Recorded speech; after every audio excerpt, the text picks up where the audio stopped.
Hello बच्चों, आशा करता हूँ आप सब लोग बहुत बढ़िया होंगे और मन लगा के पढ़ाई कर रहे होंगे।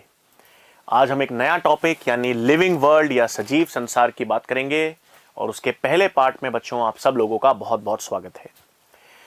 तो इस लिविंग वर्ल्ड में या सजीव संसार में हम क्या पढ़ेंगे बच्चों? ये एनसीईआरटी की जो 11th क्लास है उसका फर्स्ट चैप्टर है। तो इसमें हम किसकी बात करेंगे बच्चों? हम सबसे पहले बात करेंगे टेक्सोनॉमी की। ठीक है, तो आज हम सबसे पहले किसकी बात करेंगे बच्चों? टेक्सोनॉमी। अब पहली चीज आपको पता होनी चाहिए बच्चों, टेक्सोनॉमी जो शब्द है, ये जो शब्द है टेक्सोनॉमी, ये किसने दिया था? एपी कैंडोल ने। तो आपको पहली चीज तो पता होनी चाहिए, टेक्सोनॉमी शब्द किसने दिया था? एपी कैंडोल ने दिया था। लेकिन जो टेक्सोनॉमी के जनक हैं यानी फादर ऑफ टेक्सोनॉमी हैं, वो हैं कैरोलस लिनियस। तो हमारे पास टेक्सोनॉमी के जनक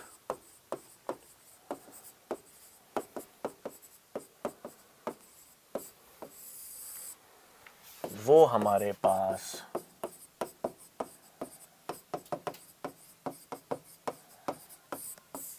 कैरोलस लिनियस है। तो टेक्सोनॉमी के जनक या जिसे हम कहते हैं फादर ऑफ टेक्सोनॉमी।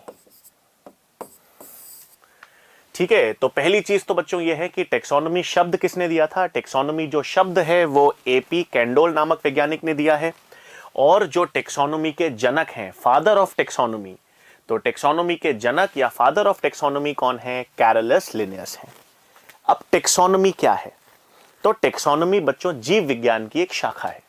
ठीक है, जो टेक्सोनॉमी है वो एक विज्ञान की शाखा है, यानी जीव विज्ञान की एक शाखा है। जीव विज्ञान की एक ऐसी शाखा है जो ऑर्गेनिजम्स की पहचान करती है, पहचान करने के बाद उसका नामकरण करती है और नामकरण करने के बाद उसका वर्गीकरण करती है।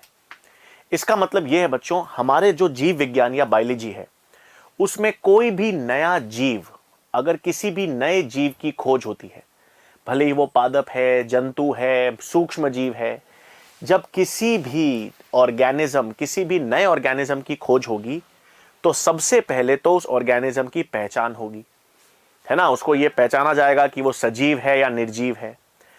फिर पहचान के बाद उसका नामकरण, उसका नाम दिया जाएगा और नाम देने के बाद लक्षणों के आधार पर उसे वर्गीकृत किया जाएगा कि भाई सूक्ष्म जीव है तो सूक्ष्म जीव है तो जीवाणु में रखा जाए, या क्या कहते हैं, प्रोटोजोआ में रखा जाए या कवक में रखा जाए।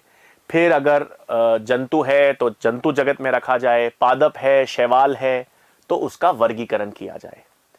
तो कोई भी नया ऑर्गेनिज्म या कोई भी नया जीव हो, उस जीव की पहचान करना, उसका नामकरण करना और उसका वर्गीकरण करना, ये तीनों लक्षण किससे संबंधित हैं? टेक्सोनॉमी से। तो टेक्सोनॉमी जीव विज्ञान की वो शाखा है जो ऑर्गेनिजम्स या जीवों की पहचान, उसका नामकरण और वर्गीकरण में प्रयुक्त होती है। ठीक है, तो टेक्सोनॉमी क्या हो गई बच्चों? अगर हमको डिफाइन या परिभाषित करना हो टेक्सोनॉमी, तो टेक्सोनॉमी क्या हो गई बच्चों?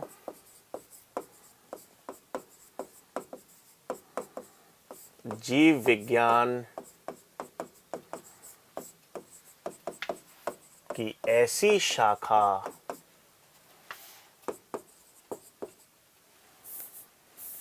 जो ऑर्गेनिजम्स यानी जीव की पहचान, नामकरण, पहचान को हम क्या कहेंगे? आइडेंटिफिकेशन। नामकरण यानी नोमेनक्लेचर एवं वर्गीकरण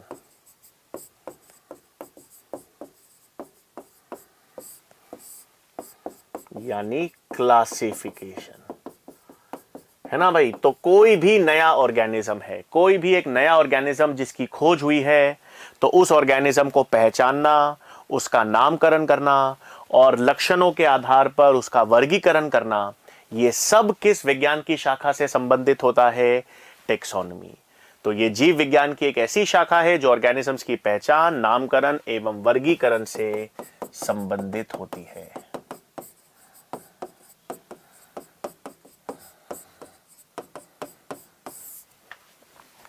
ठीक है, तो कोई भी ऑर्गेनिज्म, क्या कोई भी नया ऑर्गेनिज्म है जिस ऑर्गेनिज्म की खोज हुई है, नई नई खोज हुई है, तो उस ऑर्गेनिज्म का पहले पहचानो, फिर उसको नाम दो, और नाम देने के बाद वो किन किन जीवों से मिलता जुलता है, उसके लक्षण किसके समान हैं या किसके असमान हैं, उस आधार पर उसे वर्गीकृत करेंगे।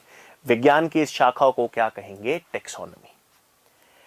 अब बच्चों एक और चीज आती है, टेक्सोनॉमी के साथ हमारे पास एक और शब्द आता है, सिस्टमैटिक्स। हां, कैरोलस लिनेस ने ये सिस्टमैटिक शब्द भी किसने दिया था? कैरोलस लिनेस नामक वैज्ञानिक ने, जो टेक्सोनॉमी के जनक हैं, उन्होंने ही एक सिस्टमैटिक्स शब्द दिया। अब काफी बार सिस्टमैटिक्स और टेक्सोनॉमी को एक ही चीज माना जाता है कि भाई जो जो लक्षण टेक्सोनॉमी में संबंधित हैं या जो जो लक्षण टेक्सोनॉमी में आते हैं, वो के वो लक्षण सिस्टमैटिक्स में भी आएंगे। मतलब सिस्टमैटिक्स भी जीव विज्ञान की वो शाखा है जिसमें आप किसी भी ऑर्गेनिज्म की पहचान करोगे, उसको नाम दोगे और उसको वर्गीकृत करोगे। तो सर अगर ये टेक्सोनॉमी जैसा ही है, अगर टेक्सोनॉमी जैसे लक्षण ही इसमें हैं, तो फिर अलग से क्यों पढ़ते हैं? अलग से इसलिए पढ़ते हैं बच्चों क्योंकि इसमें अतिरिक्त रूप से दो और चीजें आती हैं। अतिरिक्त रूप से मतलब सिस्टमैटिक्स में टेक्सोनॉमी के लक्षण तो हैं ही, ठीक है, टेक्सोनॉमी के सभी लक्षण तो सिस्टमैटिक्स में आएंगे। जीवों की पहचान करना, उनको नाम देना, उनका वर्गीकरण करना, ये सारे लक्षण तो सिस्टमैटिक्स में आएंगे। उसके अतिरिक्त हम जीवों की विविधता और उनके मध्य संबंध को भी अध्ययन करते हैं। सिस्टमैटिक्स में टेक्सोनॉमी के सभी लक्षण तो आ गए, आपने जीव की पहचान कर ली, उसको नाम दे दिया, उसका वर्गीकरण कर दिया, लेकिन अब उस प्रकार के जीवों की विविधता का अध्ययन करना है, उस जीव का अन्य जीवों के साथ क्या संबंध है, रिलेशनशिप स्टडी करनी है, तो हम किसका यूज करते हैं? सिस्टमैटिक्स। तो सिस्टमैटिक्स में टेक्सोनॉमी तो है, उसके साथ साथ जीवों की विविधता एवं परस्पर संबंधों का अध्ययन भी किया जाता है। ठीक है, मतलब जो सिस्टमैटिक्स है, सिस्टमैटिक्स टेक्सोनॉमी से थोड़ी ज्यादा चीज है, क्योंकि टेक्सोनॉमी में तो हमने क्या किया, कोई भी नया जीव है उसको पहचाना, उसको नाम दिया, उसका वर्गीकरण किया। उसके बाद उसके अतिरिक्त अगर हम उसमें विविधता का भी अध्ययन कर रहे हैं, हम ये भी अध्ययन कर रहे हैं कि वो जीव बाकी अन्य जीवों के साथ क्या संबंध दर्शाता है, उसके जैव विकास का इतिहास क्या रहा है, तो संबंधों का अध्ययन भी कर रहे हैं और विविधता का अध्ययन भी कर रहे हैं, तो उसको जोड़कर क्या कहा जाता है? सिस्टमैटिक्स। तो सिस्टमैटिक्स में टेक्सोनॉमी के लक्षण तो हैं ही, उसके साथ साथ जीवों की विविधता और परस्पर संबंधों का अध्ययन भी किसमें किया जाता है? सिस्टमैटिक्स में। तो अब हम क्या करेंगे बच्चों, हमने ये तो देख लिया कि टेक्सोनॉमी क्या है। टेक्सोनॉमी शब्द किसने दिया? एपी कैंडोल ने। टेक्सोनॉमी या सिस्टमैटिक्स के जनक कौन है? कैरोलस लिनेवस है, ये तो मालूम चल गया।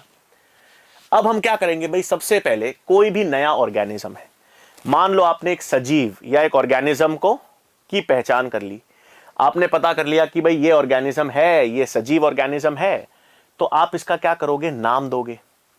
पहचान के बाद आप क्या करोगे? इसका नामकरण यानी नॉमेनक्लेचर। तो सबसे पहले हम किसकी विधि पढ़ेंगे? नामकरण की विधि, या जिसे कहते हैं नॉमेनक्लेचर।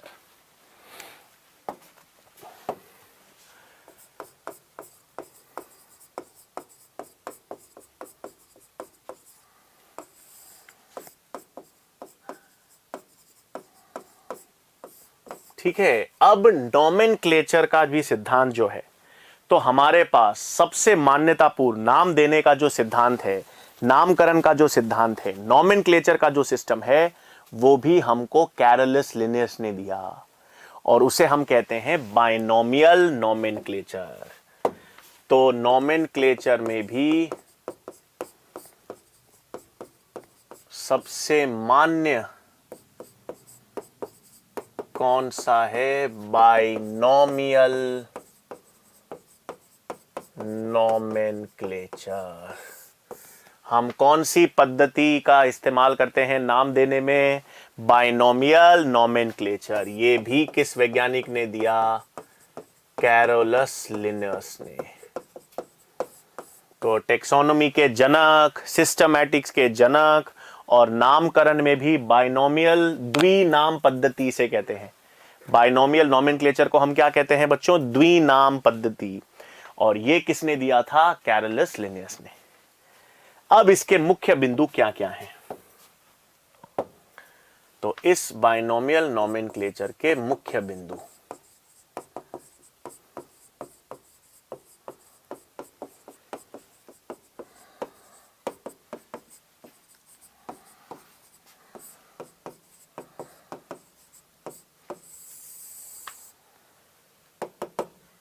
पहला बिंदु तो बच्चों, किसी भी ऑर्गेनिज्म का जो नाम होगा वो दो शब्दों से बना होगा। ठीक है, इसका नाम ही क्या है? द्विनाम, बाइनोमियल। ठीक है, जैसे हमारा एक प्रमुख नाम होता है और एक सरनेम होता है ना, उसी प्रकार से हर जीव का जब साइंटिफिक नाम हम लिखते हैं तो वो दो शब्दों से मिलकर बना है। तो दो शब्दों से, पहला तो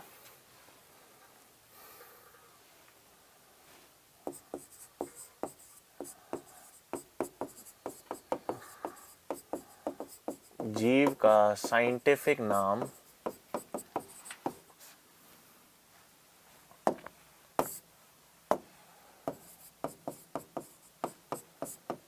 दो शब्दों से बना होता है। किससे बना होता है? दो शब्दों से। किससे? दो शब्दों से। पहला शब्द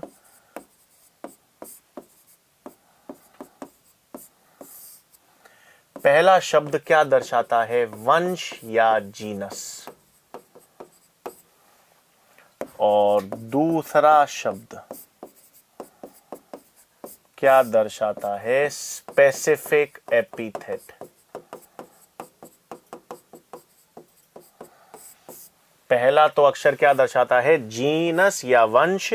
दूसरा क्या दर्शाता है? स्पेसिफिक एपिथेट यानी जाति। इसका मतलब उदाहरण अगर अपन देखें, उदाहरण अगर मैं कहता हूं मैंगो का नाम है मैग्नीफेरा इंडिका, ये किसका साइंटिफिक नाम है बच्चों? आम या मैंगो का। ठीक है, तो इसमें मैग्नीफेरा क्या हो गया बच्चों? मैग्नीफेरा हो गया वंश और इंडिका क्या हो गई? स्पेसिफिक एपिथेट या जाति।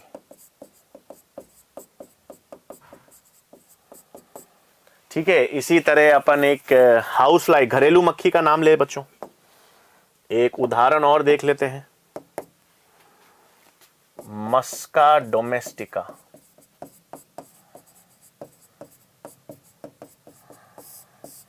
ये क्या है? आपकी घरेलू मक्खी।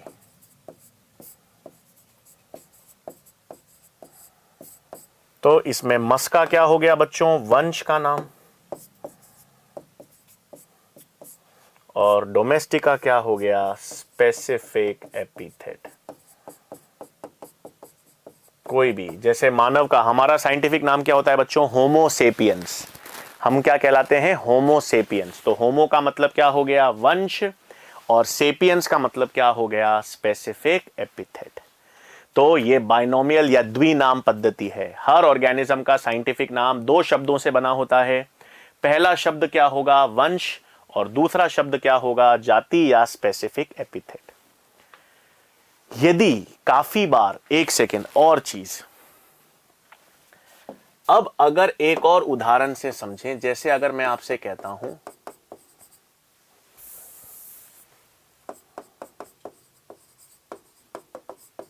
मैंने आपसे कहा मैग्नीफेरा इंडिका लिन, तो हमें ये तो मालूम है बच्चों कि ये तो वंश होता है, ये जाति यानी स्पेसिफिक एपिथेट है। अगर तीसरा शब्द लिखा होता है तो तीसरा शब्द क्या दर्शाता है? वैज्ञानिक का नाम, जिसने वो नाम दिया है। ठीक है, बायनोमियल नोमेनक्लेचर में अगर आपको तीसरा शब्द दिखाई दे तो तीसरा शब्द उस ऑर्गेनिज्म का नहीं है, तीसरा शब्द उस वैज्ञानिक का नाम होगा जिसने ये नाम दिया है। जैसे लिनियस, LINN का मतलब है लिनियस, उसने ये मैग्नीफेरा इंडिका नाम दिया है। तो वैसे तो नोमेनक्लेचर, जो बायनोमियल नोमेनक्लेचर है, वो दो ही शब्दों से बना है, पहला वंश है, दूसरा जाति या स्पेसिफिक एपिथेट। अगर कोई तीसरा शब्द होगा तो वो वैज्ञानिक का नाम दर्शाएगा, वो उस ऑर्गेनिज्म का नाम नहीं होगा। फिर ये तो पहला लक्षण हुआ बच्चों बायनोमियल नोमेनक्लेचर का। दूसरा प्रमुख लक्षण जो है कि ये जो साइंटिफिक नाम है ये किससे व्युत्पत्त हुआ है? लैटिन से। ये जो मैग्नीफेरा ये किससे है? लैटिन से डिराइव्ड है। तो इस साइंटिफिक नाम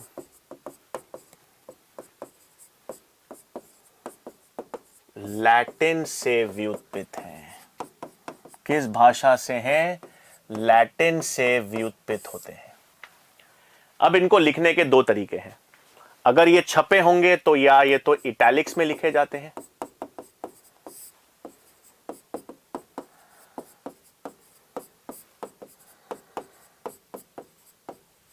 या तो ये इटैलिक्स में लिखे जाते हैं, या इनको आप सेपरेटली अंडरलाइन करते हो। मतलब या तो आप इनको इटैलिक्स में लिखो इस तरह से, टेढ़े, मैग्नीफेरा इंडिका, या तो आप इनको इटैलिक्स में लिखो, टेढ़ा जिसे अपन कहते हैं। और अगर आप इटैलिक्स में नहीं लिखते, सामान्य लिखते हो सामान्य रूप से, तो अलग से अंडरलाइन किया जाएंगे। सामान्य रूप से लिखने पर सेपरेट अंडरलाइन किए जाएंगे।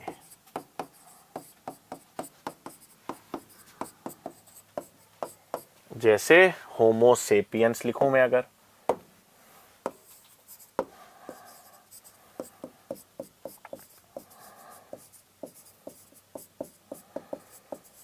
तो इसको तो मैंने इटैलिक्स में नहीं लिखा है, इसको इटैलिक्स में नहीं लिखा है, तो इसको मैं ऐसे अंडरलाइन करूंगा, अलग से अंडरलाइन किए जाएंगे। तो साइंटिफिक नाम किससे व्युत्पत्त होते हैं बच्चों? लैटिन से व्युत्पत्त होंगे। या तो इनको इटैलिक्स में लिखा जाएगा, और अगर आप इटैलिक्स में नहीं लिखते हो, सामान्य रूप से लिखते हो, तो इनको सेपरेटली अंडरलाइन करेंगे। फिर नेक्स्ट रूल क्या है? नियम। नेक्स्ट नियम यह है बच्चों कि वंश का जो पहला अक्षर होगा, वंश का यानी जो पहला शब्द, वंश का जो पहला अक्षर है वो हमेशा कैपिटल होगा। देखो वंश का पहला अक्षर मैंने हमेशा क्या लिखा है? Capital, H capital, M capital. लेकिन जाति का जो दूसरा अक्षर है, जाति का जो पहला अक्षर है वो हमेशा छोटा होगा। I छोटा बनाया है, S भी छोटा बनाया है। तो साइंटिफिक नाम में वंश का जो पहला अक्षर है वो कैपिटल लेटर्स में, और जाति का जो पहला अक्षर है वो स्मॉल लेटर्स में होता है। तो नेक्स्ट रूल क्या है बच्चों बायनोमियल नोमेनक्लेचर में?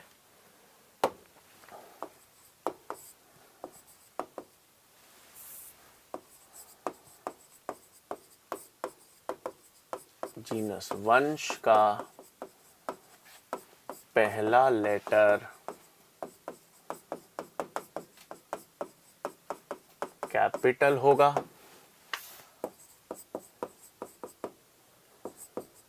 और स्पेसिफिक एपिथेट यानी जाति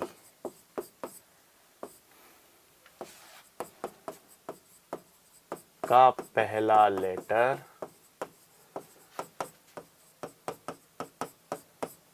स्मॉल होगा। जैसे उदाहरण कोई भी ले लो आप, यहां पर मैंने ले लिया ओसीमम सैंटिकम,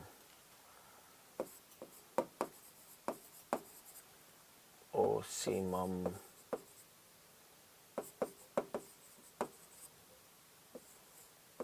सैंटिकम या होमो सेपियंस। तो हमेशा वंश का यानी जीनस का जो पहला अक्षर है वो कैपिटल रहेगा, पहला लेटर, और जाति का पहला लेटर स्मॉल होगा। ठीक है, फिर चौथा नियम ध्यान देंगे। चौथा एक विशेष, ये उदाहरण याद रखना इंपॉर्टेंट। चौथे को हम कहते हैं टॉटोनिम्स। ठीक है, एक मिनट, हमने कितने पॉइंट्स देखे हैं बच्चों? सबसे पहले साइंटिफिक जो नाम है बाइनोमियल नोमेनक्लेचर में, वो किससे बना है? दो शब्दों से बना है। पहला शब्द तो वंश, दूसरा शब्द साइंटिफिक जाति या स्पेसिफिक एपिथेट। फिर ये उत्पत्ति कहां से होगी? लैटिन से व्युत्पत्ति होंगे और इटैलिक्स में लिखे जाएंगे, या सामान्य रूप से लिखेंगे तो उसे सेपरेटली अंडरलाइन करेंगे। फिर अपन ने देख लिया जो पहला अक्षर, पहला लेटर है जीनस का, वो कैपिटल होगा, और जाति या स्पेसिफिक एपिथेट का पहला लेटर स्मॉल। फिर आता है बच्चों टॉटोनिम्स। अब ये क्या होते हैं? टॉटोनिम्स का मतलब है ऐसे साइंटिफिक नाम जिसमें वंश, जीनस और जाति, वंश और जाति का नाम सेम हो। टॉटोनिम्स का मतलब है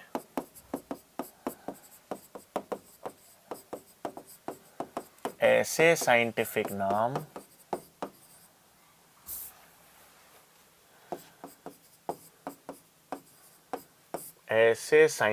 नाम जिनका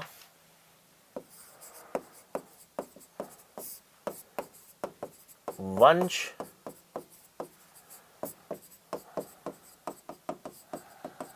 एवं जाति यानी स्पेसिफिक एपिथेट सेम हो।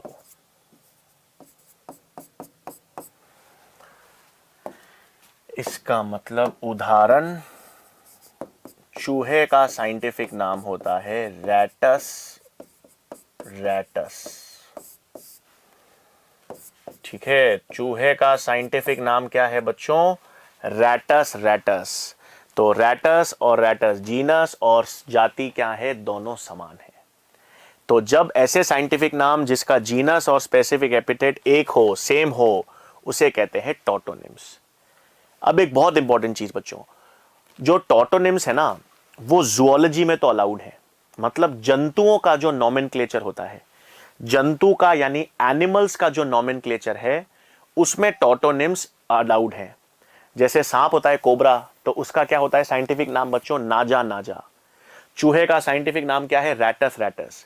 तो ये टॉटोनिम्स जो है वो जंतु के पद्धति में, जूलॉजी में या जंतुओं में तो मान्य होते हैं, लेकिन प्लांट्स में मान्य नहीं होते। प्लांट्स में ये टॉटोनिम्स मान्य नहीं है। प्लांट्स का मतलब है मैग्नीफेरा, मैग्नीफेरा नहीं हो सकता। ये तुलसी का पादप होता है ओसिमम, ओसिमम ओसिमम नहीं हो सकता। तो जूलॉजी में तो जंतुओं में ये मान्य होता है टॉटोनिम्स, लेकिन बॉटनी में या वनस्पति विज्ञान में मान्य नहीं है। तो एक इंपॉर्टेंट नोट याद रखना है यहां पर बच्चों,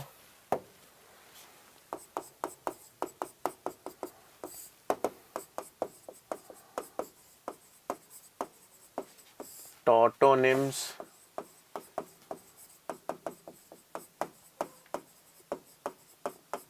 जूलॉजिकल नॉमेनक्लेचर यानी जंतुओं के लिए मान्य होता है,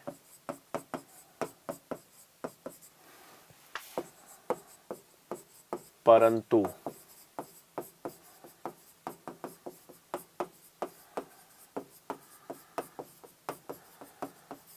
बॉटनिकल नॉमेनक्लेचर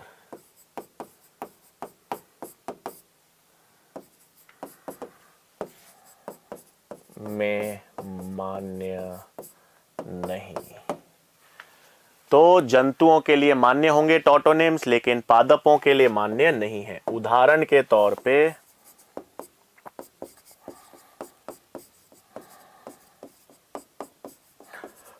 रैटस रैटस मान्य है,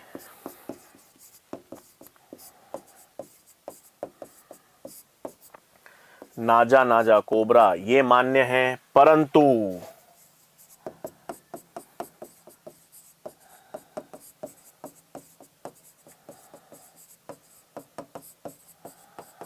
मैग्नीफेरा मैग्नीफेरा मान्य नहीं है।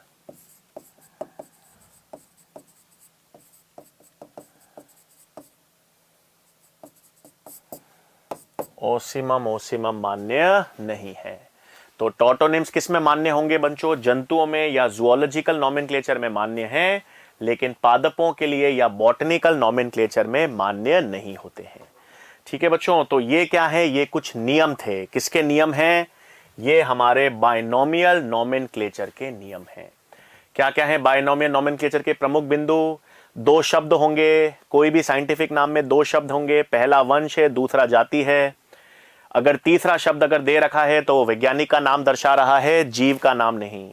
फिर ये व्युत्पत्ति कहां से होंगे? लैटिन से, और इटैलिक्स में लिखे जाएंगे। अगर आप उनको इटैलिक्स में नहीं लिखते हैं तो वंश और जाति को अलग अलग अंडरलाइन करेंगे। फिर जो जीनस का पहला अक्षर है, पहला लेटर, वो हमेशा कैपिटल, जाति का पहला लेटर हमेशा स्मॉल होगा। और टॉटोनिम्स का मतलब है जब जीनस और स्पेसिफिक एपिथेट सेम हो। ये बॉटनी में काम नहीं करेंगे, वन पादपों में मान्य नहीं है, जंतुओं में मान्य होते हैं। ठीक है भाई, तो अब ये नियम के बाद आपको कुछ फुल फॉर्म्स है वो पता होने चाहिए। जैसे होता है आपके पास ICBN। ICBN का फुल फॉर्म है बच्चों international code for botanical nomenclature.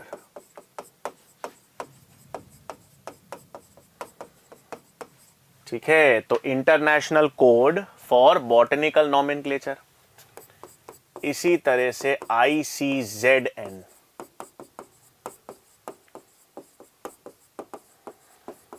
International code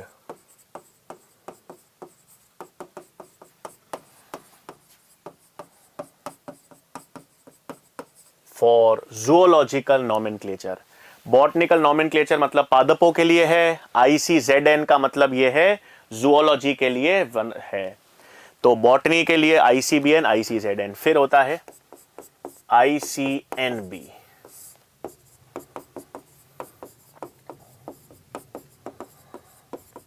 international code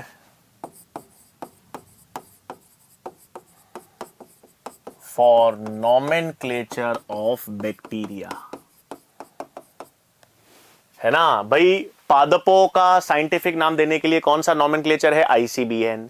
जंतुओं का देने के लिए कौन सा है? Zoological nomenclature. जीवाणु के लिए, जीवाणु का नाम देने के लिए ICNB, ICVN,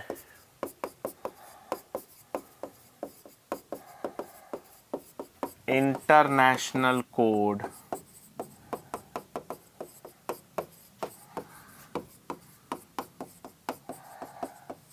for viral nomenclature, विषाणु का लिए। और आखिरी आता है ICNCP,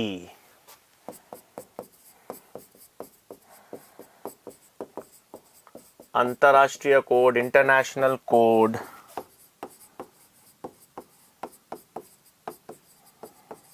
फॉर नॉमेनक्लेचर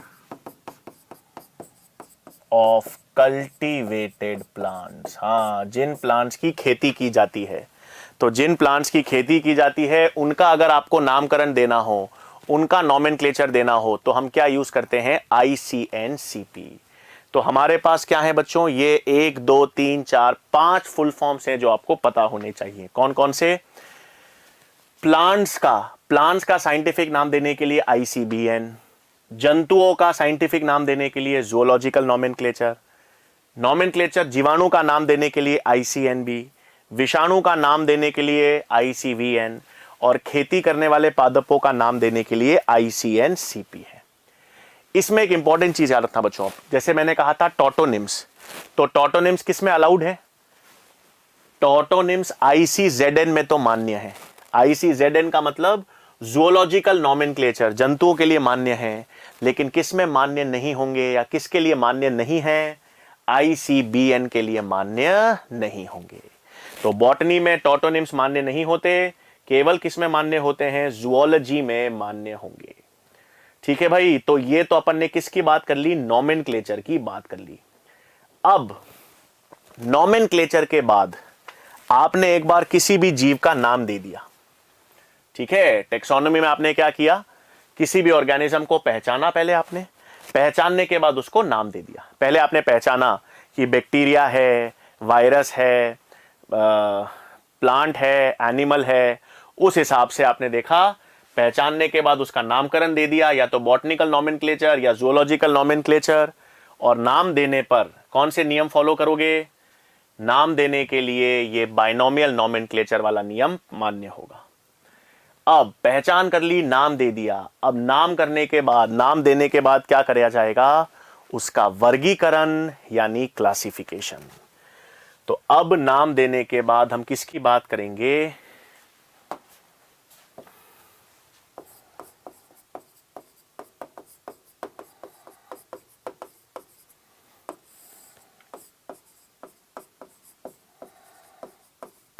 क्लासिफिकेशन या वर्गीकरण की। अब क्लासिफिकेशन या वर्गीकरण, ध्यान देंगे, क्लासिफिकेशन या वर्गीकरण में हम 3 तरह के सिस्टम पढ़ेंगे, या हाँ,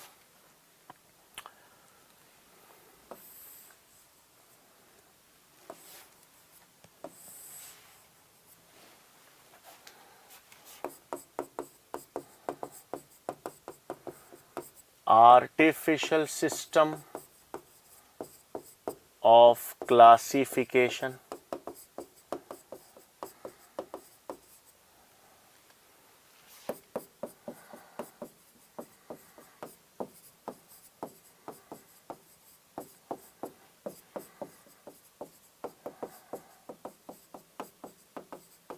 नेचुरल सिस्टम ऑफ क्लासिफिकेशन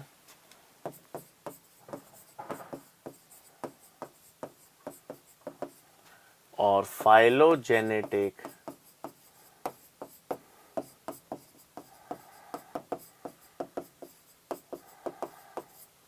ठीक है भाई। तो हम वर्गीकरण या क्लासिफिकेशन में 3 प्रमुख प्रकार के वर्गीकरण पढ़ेंगे। आर्टिफिशियल सिस्टम ऑफ क्लासिफिकेशन यानी कृत्रिम वर्गीकरण,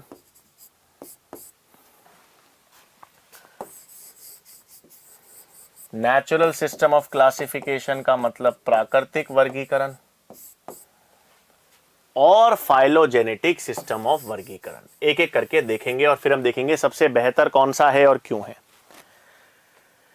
देखो बच्चों, सबसे पुराना वर्गीकरण, सबसे पुराने प्रकार का वर्गीकरण, जो वर्गीकरण सबसे पहले लिनेस ने दर्शाया था या लिनेस ने विकसित किया था, वो सबसे पहला कौन सा है? Artificial system.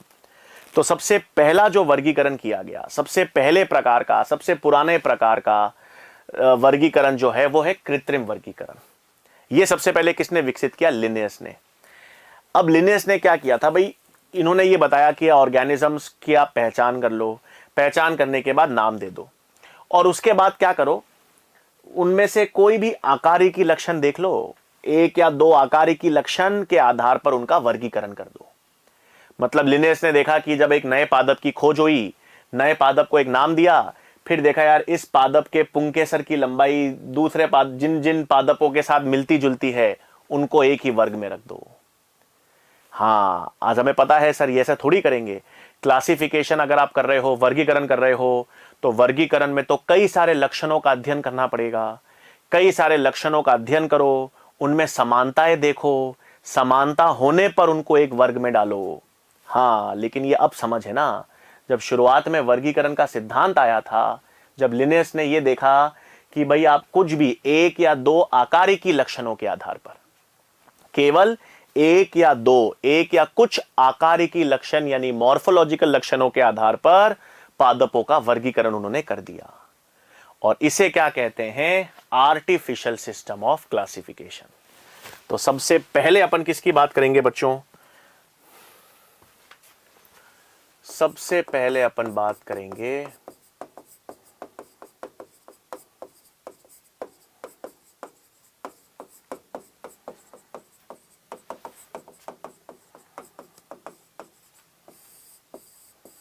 Artificial system of classification.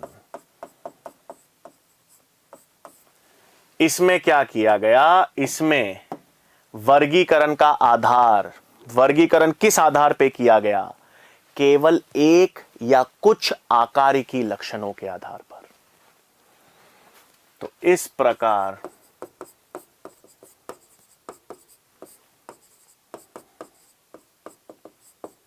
के वर्गीकरण में केवल एक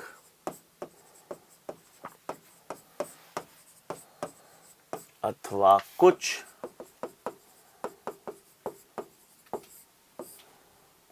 आकारिकी लक्षणों, आकारिकी लक्षण यानी मॉर्फोलॉजिकल कैरेक्टर्स।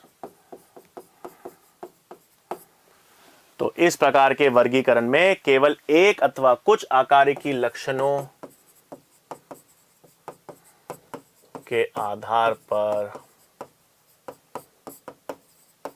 पादपों को वर्गीकृत किया गया। तो इसमें इसका उदाहरण क्या आता है, लिनेयस का वर्गीकरण।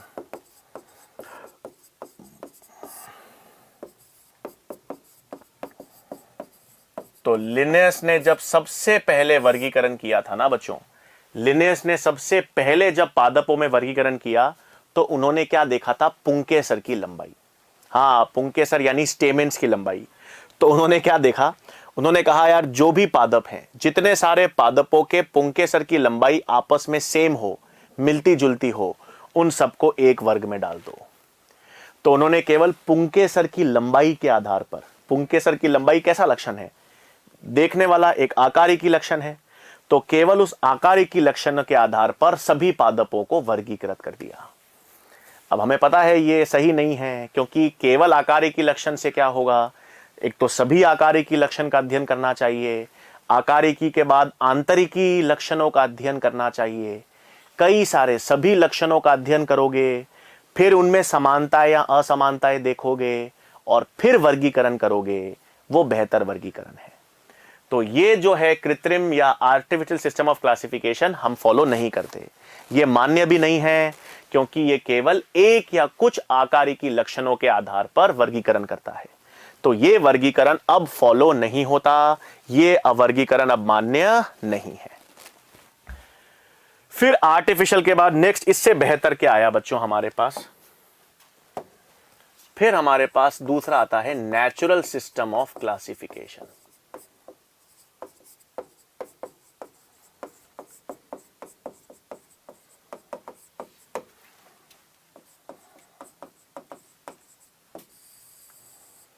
ठीक है, नेचुरल सिस्टम ऑफ क्लासिफिकेशन, जिसे हम कहते हैं प्राकृतिक। इसमें क्या करते हैं, हाँ, ये क्लासिफिकेशन दो वैज्ञानिक थे, बेंथम एंड हुकर। तो बेंथम एंड हुकर नामक वैज्ञानिकों ने प्राकृतिक सिस्टम ऑफ क्लासिफिकेशन दिया। ये बेहतर है और काफी बेहतर है, क्योंकि इसमें जब पादपों का वर्गीकरण किया गया तो पादपों का वर्गीकरण के लिए या पादपों में वर्गीकरण के लिए सभी लक्षणों का अध्ययन किया गया। सभी के सभी आकारिकी लक्षण, सभी के सभी आंतरिकी लक्षण को अध्ययन किया गया, उनमें समानताएं और असमानताएं देखी गईं और उसके आधार पर पादपों को अलग अलग वर्गों में रखा गया। तो जब सभी लक्षणों के आधार पर, ठीक है, सभी मतलब सभी लक्षण, आकारिकी आंतरिकी सभी लक्षणों का अध्ययन किया गया, तो नेचुरल सिस्टम ऑफ क्लासिफिकेशन में क्या करते हैं बच्चों,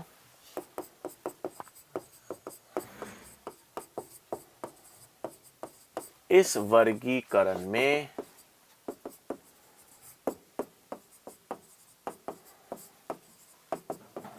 सभी प्रकार के लक्षणों, इस वर्गीकरण में सभी प्रकार के लक्षणों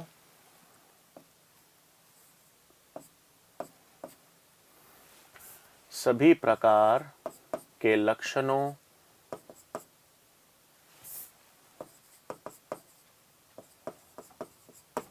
के अध्ययन के आधार पर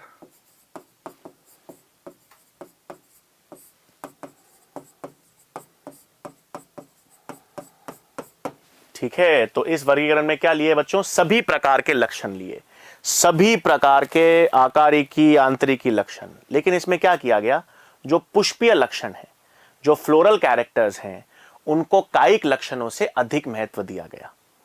भाई लक्षण तो पुष्पीय लक्षण, पुष्पों के भी लक्षण देखे गए, कायिक लक्षण तने के, जड़ों के, पत्तियों के, सभी लक्षणों का अध्ययन किया गया। लेकिन ज्यादा महत्व किसको दिया गया?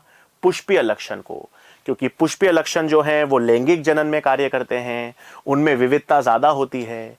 जो कायिक लक्षण हैं वो तो अलैंगिक जनन दर्शाते हैं, और कायिक लक्षणों में ज्यादा विविधता नहीं होती, इसलिए अधिक महत्व किसको दिया गया? कायिक पुष्पीय लक्षणों को। तो इसमें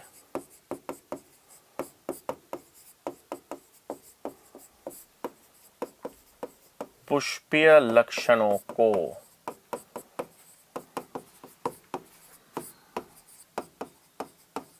कायिक लक्षणों से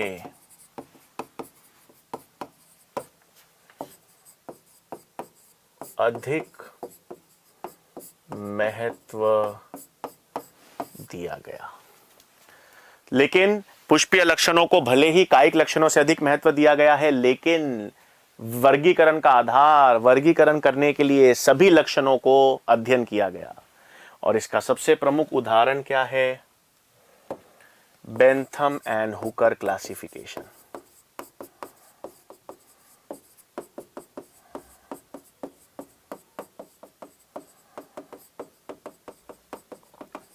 अब बेंथम एंड हुकर की क्लासिफिकेशन बहुत फॉलो भी होती है बच्चों। विस्तार में हम बेंथम एंड हुकर की क्लासिफिकेशन पढ़ते भी हैं जब आप बीएससी वीएससी करते हैं। नीट के लिए जरूरी नहीं है, नीट और एम्स के लिए बेंथम एंड हुकर का विस्तार वर्गीकरण आपको पढ़ने की आवश्यकता नहीं है। लेकिन हां, इनकी एक कमी आपको पता होनी चाहिए। बेंथम एंड हुकर क्लासिफिकेशन में सब क्लासिफिकेशन, वर्गीकरण का आधार बिल्कुल सही था, केवल एक कमी थी। एक कमी यह थी कि इन्होंने क्या किया बच्चों? जिम्नोस्पर्म्स को, हां, इन्होंने जिम्नोस्पर्म्स को एक बीजपत्री और द्विबीजपत्री के बीच में रख दिया। अब हमें मालूम है ये गलत है, क्योंकि हमें मालूम है कि पहले तो शैवाल आई। पादप जगत में शैवाल सबसे प्राचीन प्रकार के पादप हैं। शैवाल से क्या बने? ब्रायोफाइट्स। ब्रायोफाइट से क्या बने? टेरिडोफाइट्स। टेरिडोफाइट से क्या बने? जिम्नोस्पर्म्स। और जिम्नोस्पर्म से क्या बने? एंजियोस्पर्म्स या आवृत बीजी, यानी मोनोकॉट्स और डाइकॉट्स। लेकिन इन्होंने क्या किया? इन्होंने जिम्नोस्पर्म्स को मोनोकॉट्स और डाइकॉट्स के बीच में रख दिया। अब एक बीजपत्री, द्विबीजपत्री एंजियोस्पर्म्स के बीच में जिम्नोस्पर्म को रखा, तो यह गलती कैसे हो गई इनसे? जब इन्होंने सभी लक्षणों का अध्ययन किया, सभी लक्षणों को आधार में रखकर वर्गीकरण किया, तो यह गलती कैसे हो गई? यह गलती इसलिए हो गई बच्चों क्योंकि इन्होंने जैव विकास का इतिहास नहीं देखा। इन्होंने एवोल्यूशनरी हिस्ट्री, फाइलोजेनी नहीं देखी। इन्होंने जैव विकास का इतिहास देखा ही नहीं कि जिम्नोस्पर्म से एंजियोस्पर्म्स विकसित हुए हैं। तो इन्होंने फाइलोजेनी नहीं देखी, एवोल्यूशनरी जैव विकास का इतिहास नहीं, वो लक्षण नहीं देखा, इसलिए यह गलती हो गई। तो बेंथम एंड हुकर की क्लासिफिकेशन की सीमा क्या है या गलती क्या है?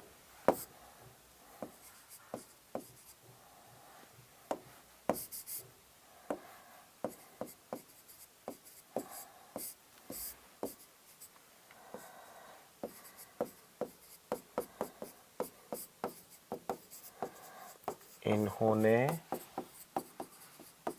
जिम्नोस्पर्म्स को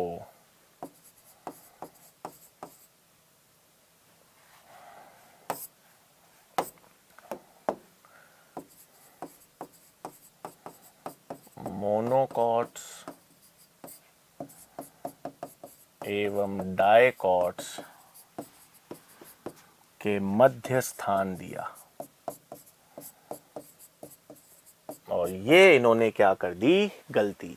तो इनकी जो बेंथम एंड हुकर की क्लासिफिकेशन है उसमें एक ही गलती है कि क्योंकि उन्होंने जैव विकास का इतिहास नहीं देखा, उन्होंने एवोल्यूशनरी हिस्ट्री को कंसीडर नहीं किया, इसलिए उन्होंने जिम्नोस्पर्म्स को किसके बीच में रख दिया? मोनोकॉट्स और डाइकॉट्स।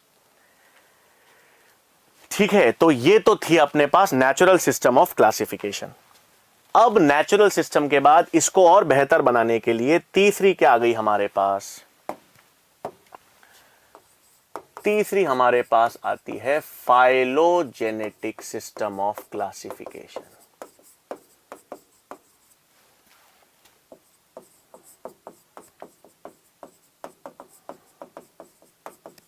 वर्गीकरण का क्या है? फाइलोजेनेटिक। हाँ, ये नेचुरल सिस्टम से भी बेहतर है, ये प्राकृतिक वर्गीकरण से भी बेहतर है। क्यों? क्योंकि इसमें प्राकृतिक वर्गीकरण के सारे लक्षण सम्मिलित किए गए। मतलब इसमें भी पादपों को वर्गीकरण करने के लिए सभी लक्षणों का अध्ययन किया गया, और सभी लक्षणों के साथ साथ, नेचुरल सिस्टम के साथ साथ, इसमें फाइलोजेनी, पादपों के जैव विकास का इतिहास भी देखा गया, एवोल्यूशनरी हिस्ट्री का भी अध्ययन किया गया। तो इस वर्गीकरण में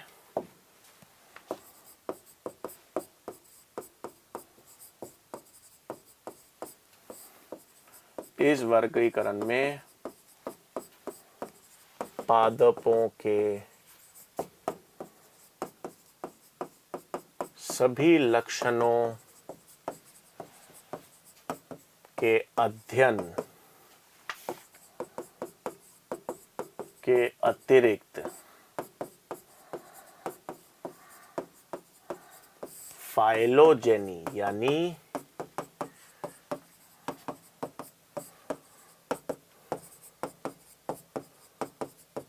जैव विकास के इतिहास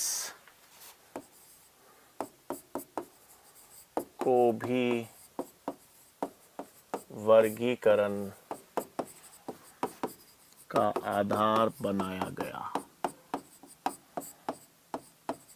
तो इसलिए ये सबसे बेहतर हो गए, क्योंकि इस वर्गीकरण में क्या किया? पादपों के सभी लक्षण तो ले लिए। अब पादपों के सभी लक्षण तो नेचुरल सिस्टम में भी लिए थे, बेंथम एंड हुकर ने भी सभी लक्षणों का अध्ययन किया था, तो इन्होंने भी वो सभी लक्षणों का अध्ययन किया, लेकिन उसके अतिरिक्त इन्होंने जैव विकास का इतिहास, फाइलोजेनिक रिलेशनशिप भी देख ली कि भाई शैवाल से ब्रायोफाइट्स आए, ब्रायोफाइट से टेरिडोफाइट्स आए, टेरिडोफाइट से जिम्नोस्पर्म्स आए, फिर एंजियोस्पर्म्स आए। तो जैव विकास का इतिहास को भी इन्होंने यूज कर लिया। अब कई सारे इसमें उदाहरण हैं बच्चों फाइलोजेनेटिक में, जैसे एक टिप्पो की क्लासिफिकेशन आती है, तख्ताजन,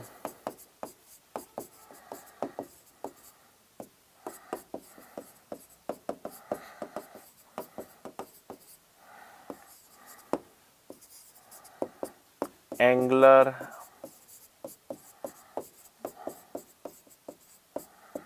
एंड प्रांटल क्लासिफिकेशन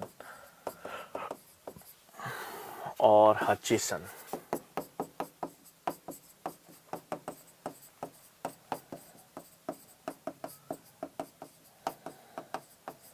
तो ये सारी क्लासिफिकेशन किसके एग्जाम्पल हो गए? Phylogenetic system of classification. ठीक है, तो हमने क्या बात की भाई? क्लासिफिकेशन की बात कर रहे हैं। क्लासिफिकेशन में अपन ने 3 तरह की क्लासिफिकेशन देख लिया। कौन से 3 प्रकार की क्लासिफिकेशन बात की अपन ने? सबसे पहले जो यूज की गई थी आर्टिफिशियल यानी कृत्रिम वर्गीकरण का सिद्धांत, फिर अपन ने नेचुरल सिस्टम या क्लासिफिकेशन की बात की, और फिर जीव विकास या जैव विकास के इतिहास का को भी वर्गीकरण का आधार माना गया, किसमें? फाइलोजेनेटिक सिस्टम ऑफ क्लासिफिकेशन में। ठीक है बच्चों, तो ये अपने पास 3 हो गए क्लासिफिकेशन के सिस्टम। अब क्लासिफिकेशन का सबसे बेहतर सिस्टम जो हम फॉलो करते हैं आजकल, तो आजकल हमारे पास एक टर्म आता है बच्चों जिसे हम कहते हैं न्यूमेरिकल टेक्सोनोमी, और इस न्यूमेरिकल टेक्सोनोमी को हम फेनेटिक्स भी कहते हैं। मतलब आज के समय, आधुनिक समय में हम वर्गीकरण कैसे करते हैं? सबसे पहले लिनेस ने किया था आर्टिफिशियल, कृत्रिम, वो तो बिल्कुल ही खराब है, वो तो हम फॉलो नहीं करते। बेंथम हुकर हमने पढ़ चुके हैं कि अच्छा नेचुरल सिस्टम है, सभी लक्षणों का अध्ययन किया है, ठीक है। फिर अपन ने देखा, सभी लक्षणों का अध्ययन करा और उसमें जैव विकास का इतिहास भी देखा, तो फाइलोजेनेटिक। तो बेहतर तो फाइलोजेनेटिक है, लेकिन आजकल हम क्या करते हैं? आजकल हम न्यूमेरिकल, आधुनिक वर्गीकरण में न्यूमेरिकल टेक्सोनोमी, इसमें हम क्या करते हैं बच्चों? सभी लक्षणों का अध्ययन करते हैं। हाँ, ऑर्गेनिजम्स में सभी लक्षणों का अध्ययन करेंगे, फाइलोजेनी का भी अध्ययन करेंगे, उनके जैव विकास का इतिहास का भी अध्ययन करेंगे। तो ये सब अध्ययन तो हम फाइलोजेनेटिक में भी कर रहे हैं। यहां पर नया क्या है, यहां पर दो तीन चीजें नहीं है। यहां पर पहली चीज नहीं है कि इसमें सभी लक्षणों को बराबर महत्व मिलेगा। नेचुरल सिस्टम में तो अपन ने देखा था कि पुष्पीय लक्षणों को ज्यादा महत्व मिल रहा था, कायिक लक्षणों को कम महत्व मिल रहा था। लेकिन यहां पर न्यूमेरिकल टेक्सोनोमी में पादप के हर एक लक्षण को, सभी लक्षणों को समान महत्व मिलता है, पहली चीज। दूसरी चीज, इस टेक्सोनोमी में, इस वर्गीकरण में हम कंप्यूटर्स और स्टैटिस्टिक्स का यूज करते हैं, है ना भाई। मानवीय रूप से अगर आप कंप्यूटर्स या स्टैटिस्टिक्स का यूज ना करो तो हो सकता है कि आप कुछ लक्षण मिस कर जाओ, है ना। अगर एक व्यक्ति खुद लक्षणों का अध्ययन करने जाएगा तो हो सकता है कि वो कुछ लक्षणों को ज्यादा महत्व दे दे, कुछ लक्षणों को कम महत्व दे, कुछ लक्षणों को ना अध्ययन कर पाए। ह्यूमन एरर तो हमेशा रहता है। लेकिन जब आप कंप्यूटर्स और स्टैटिस्टिक्स का इस्तेमाल करते हो तो पादप के प्रत्येक लक्षण को एक कोड दे दिया जाता है। पादप का एक प्रत्येक लक्षण, मैंने कहा आप दो पादपों की तुलना या वर्गीकरण करना चाहते हो, पादप ए है, पादप बी, तो कोड कर दिया आपने पादप ए की पत्तियों की साइज, पादप बी की पत्तियों की साइज, ये एक लक्षण है, इसका एक कोड हो गया। पादपों में क्लोरोफिल की मात्रा बी, दूसरा लक्षण हो गया, दूसरा लक्षण। तो हर पादप लक्षण आकारिकी हो, कार्यिकी हो, आनुवांशिक लक्षण हो, आंतरिकी लक्षण हो, सबको एक कोड असाइन किया जाता है। और इसके कारण, क्योंकि कंप्यूटर्स का इस्तेमाल कर रहे हैं, हम एक बार में कई सारे लक्षणों का अध्ययन कर सकते हैं। तो वर्तमान में आधुनिक रूप से जो वर्गीकरण की तकनीक है वो कौन सी है, न्यूमेरिकल टेक्सोनोमी या फेनेटिक्स। तो क्या करते हैं बच्चों, इस तकनीक में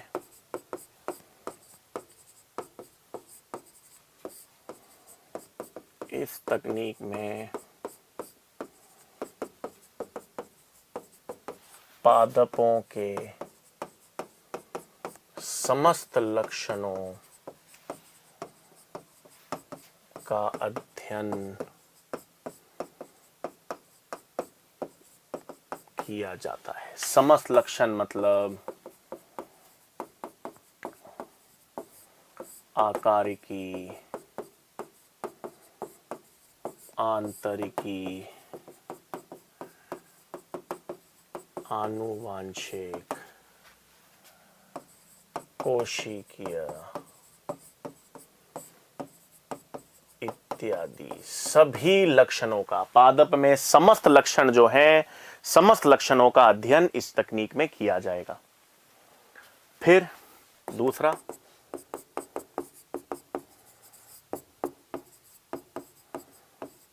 सभी लक्षणों को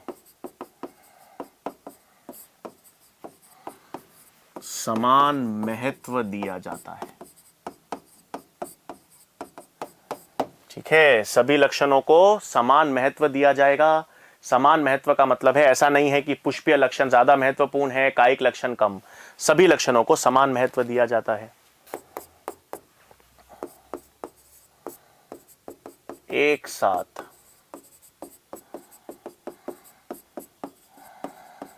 कई सारे लक्षणों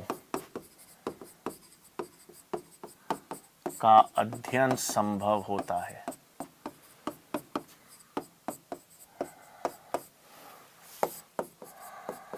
क्यों? क्योंकि प्रत्येक लक्षण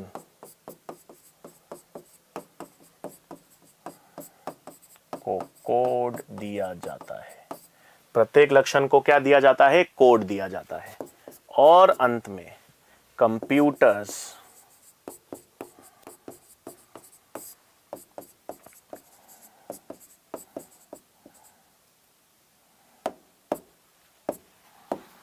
एवं स्टैटिस्टिक्स प्रयुक्त होते हैं। ठीक है, तो ये सब किसका विशेष लक्षण है? ये सब हमारे पास न्यूमेरिकल टेक्सोनोमी या फेनेटिक्स का लक्षण है। तो हम क्या करते हैं, इस तकनीक में पादपों को या पादपों के समस्त लक्षणों का अध्ययन कर रहे हैं। आकारिकी हो, आंतरिकी हो, आनुवांशिक हो, कोशिकीय हो, किसी भी तरह के लक्षण हो, सभी लक्षणों का अध्ययन करेंगे। प्राकृतिक में तो सभी आकारिकी लक्षण ले लेते हैं, कुछ आंतरिक भी ले लेते हैं, लेकिन कोशिकीय आनुवांशिक लक्षण नहीं ले पाते। न्यूमेरिकल टेक्सोनोमी में समस्त लक्षण ले लिए। फिर न्यूमेरिकल टेक्सोनोमी में हमने क्या किया, सभी लक्षणों को समान महत्व दिया। प्राकृतिक में ऐसा नहीं था, प्राकृतिक में हमने पुष्पीय लक्षण को ज्यादा महत्व दिया था। और एक साथ, क्योंकि आप कंप्यूटर और स्टैटिस्टिक्स का यूज कर रहे हो, इसलिए प्रत्येक लक्षण को कोड दिया जाता है और कई सारे लक्षणों को एक साथ अध्ययन किया जाता है। ये सब किसके हैं, न्यूमेरिकल टेक्सोनोमी या फेनेटिक्स की बात है। तो अपन ने ये तो क्या कर लिया बच्चों, देखो अपन ने टेक्सोनोमी की बात कर ली। अपन टेक्सोनोमी में क्या कर रहे थे, ऑर्गेनिज्म की पहचान अपन ने की, नामकरण यानी बाइनोमियल नोमेनक्लेचर का कॉन्सेप्ट देखा और वर्गीकरण का सिस्टम अपन ने देख लिया। तो ये तो अपन ने वर्गीकरण सिस्टम देख लिया। अब अपने पास एक क्या आती है बच्चों, टेक्सोनोमिकल हायरार्की।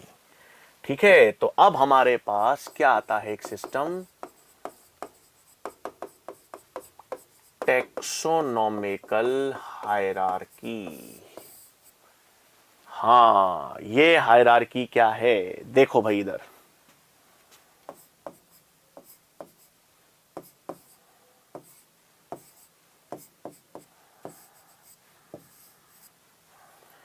ये हमारे पास स्पीशीज यानी जाति,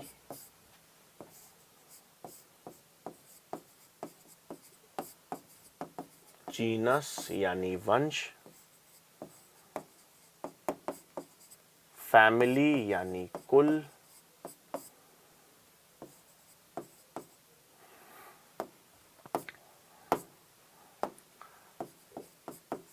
ऑर्डर यानी गण, क्लास यानी वर्ग, फाइलम और किंगडम यानी जगत। फाइलम की जगह हम डिवीजन भी लिख सकते हैं।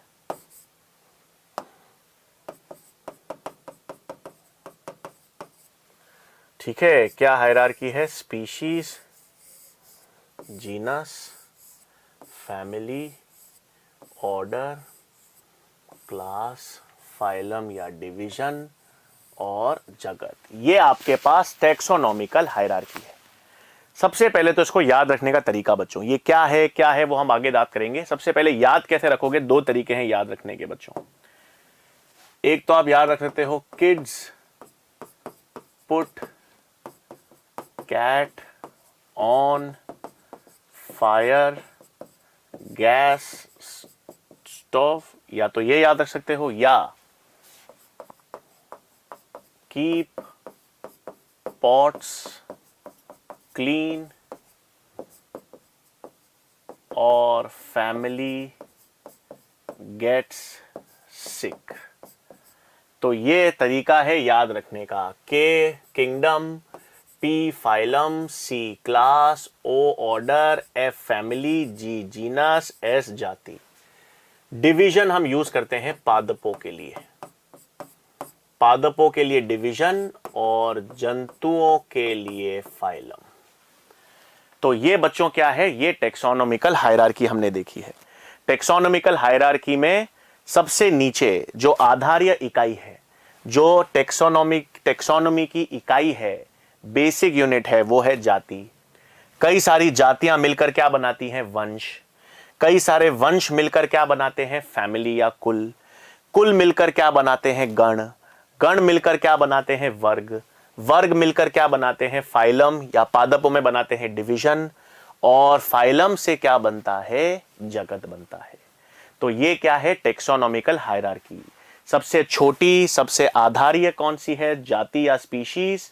और स्पीशीज से बड़ी जीनस, जीनस से बड़ी फैमिली, फैमिली से बड़ी ऑर्डर, ऑर्डर से बड़ा क्लास, क्लास से बड़ा फाइलम और फाइलम से बड़ा किंगडम। ठीक है, तो ये तो अपने पास एक टेक्सोनोमिकल हायरार्की है बच्चों। तो नेक्स्ट लेक्चर में हम किसकी बात करेंगे, नेक्स्ट लेक्चर में हम इसी की बात करेंगे। नेक्स्ट लेक्चर में हम सबसे पहले जाति की बात करेंगे, स्पीशीज। फिर हम देखेंगे स्पीशीज कैसे मिलकर वंश बनाएगी, वंश कैसे मिलकर फैमिली बनाएगा, फिर ऑर्डर, फिर क्लास, फिर फाइलम और किंगडम। तो नेक्स्ट लेक्चर में बच्चों हम इसी टेक्सोनोमिकल हायरार्की की बात करेंगे और फिर टेक्सोनोमिकल या टेक्सोनोमी की मदद करने वाले लक्षणों की बात करेंगे। ठीक है बच्चों, तो बेसिकली आई होप आज क्लियर होगा, आसान था। आज हमने वर्गीकरण की बात की है और वर्गीकरण के साथ नामकरण के सिद्धांत देखे हैं। तो नेक्स्ट लेक्चर में फिर हम इस टैक्सोनॉमिकल हायरार्की को आगे विस्तार से समझेंगे। बहुत बहुत धन्यवाद।